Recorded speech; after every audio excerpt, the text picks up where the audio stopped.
Hello guys, Infamous here, and today we're going to be talking about the previously indefinite match fixing bans that are now permanent. I feel like the only real way to start this video would be to read the statement from Valve and talk about how I feel the Valve ban should have won. So, here's the statement.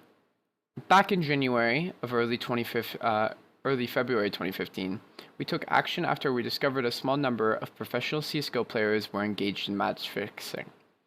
Our decision was to ban these players indefinitely from involvement in Valve-sponsored events. To clarify, the bans for these players are now permanent, and players proven to have taken part in match fixing will be permanently banned.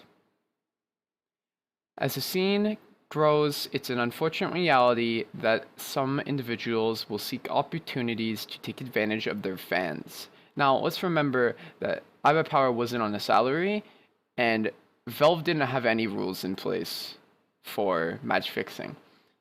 But the common argument for that is these players should have known that match fixing is wrong, and I believe that they should know that match fixing is wrong, and I think they did. That's why they tried to fight tooth and nail to hide it. But let's continue on with the statement here.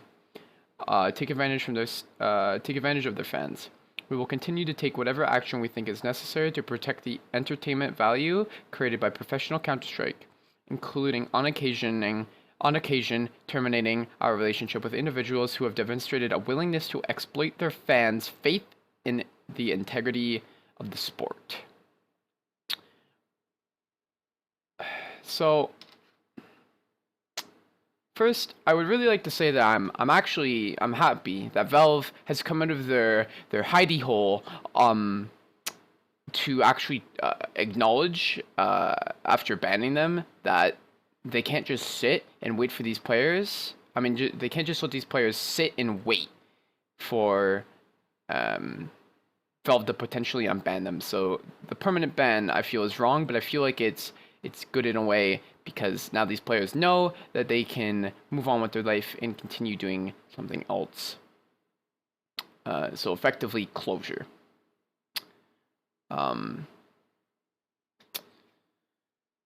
So now that we've gotten that out of the way, let's talk about the bans. We're mostly just gonna talk about the iBuyPower bans because, like most people, that's the only thing people care about. So, So back in August of 2014, there was a CEVO match between iBuyPower and NetCodeGuides.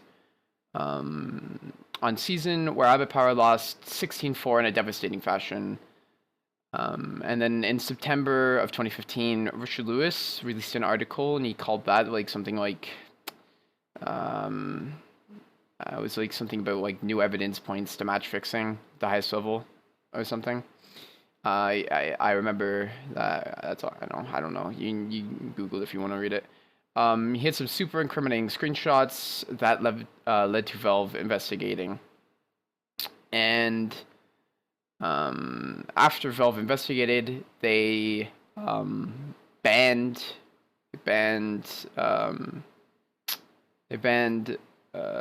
Steel, AZK, Swag, Dazed, Casey Foster, Deborn, and Cud for match fixing indefinitely at this point in time in January of 2015. So,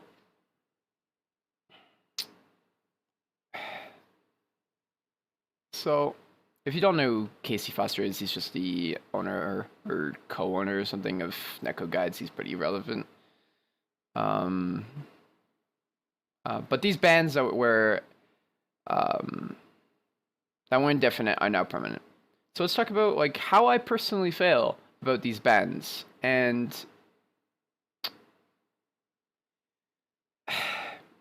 you can just tell from how Valve handled the situation that they're pretty afraid of match fixing in their game, and or that could be taken as they take it very seriously. But I personally feel that they're quite scared of match fixing ever happening again in their game. So you can kind of tell that because they just hit them with the hot permanent ban, just banned permanently. That's it. You're over. Goodbye your career. Peace. And they'll never address this again. They'll never talk about these iBuyPowers ever again, or these Epsilon players. Um, so, in my opinion, nothing in life should really ever last forever, and the iBoTower match fixing scandal should be no exception. I really can't say what they did is okay, because it was not okay. But I feel like giving them essentially a death sentence in the game that they've spent more than 8 years of their life playing is wrong from every view that you can look at it. If they were looking to just end the careers of iBoTower players and Epsilon players, 2 to 3 years would have been more than enough. But for some reason, they decided permanently banning them was okay. I would have personally been okay with a 2 to 3 year ban. And I feel like that would be more than enough to protect the integrity of CSGO. I think these players do genuinely feel bad for what they've done. And you can if you read Steele's Facebook post about how he's donating money to charity, I feel like you can tell that.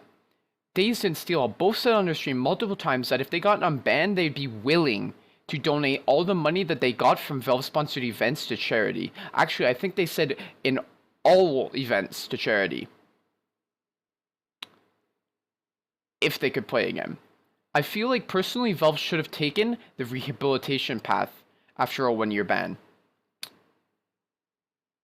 Also, if my information is not mistaken, which I didn't actually do a lot of research into this, but I think like a few players have been VAC banned and then played. Wait, okay, we'll skip the VAC ban part actually, because I don't want to throw out misinformation.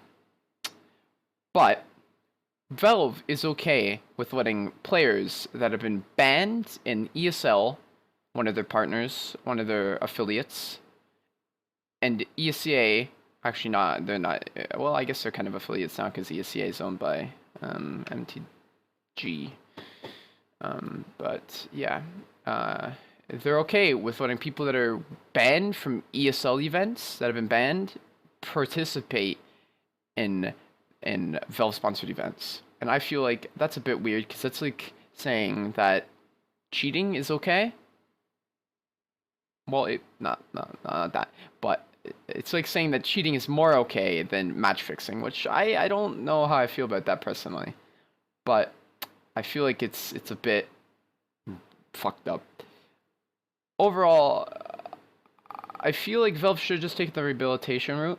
I feel like it would have been the best way because other esports organizations, esports game developers have taken that route with match fixing, and it's proven to work. And even just in the court, and even in law, in real life, it's proven to work that rehabilitation is better than just serving out cold hard punishment. So overall, I feel like Valve should just taken that route, and what Valve just permanently banning them was morally wrong. But that there's not much we can do about it now because Valve never changes their decisions normally, other than in that one case of reverting a patch, which isn't really anywhere to the near same level of a ban. So that's all I really have to say. It's a huge hit to the NA scene too, but it would seem that Valve just doesn't care about these players at all. They just want to get it over with. So that's really all I have to say on the matter. Thanks for watching, and yeah.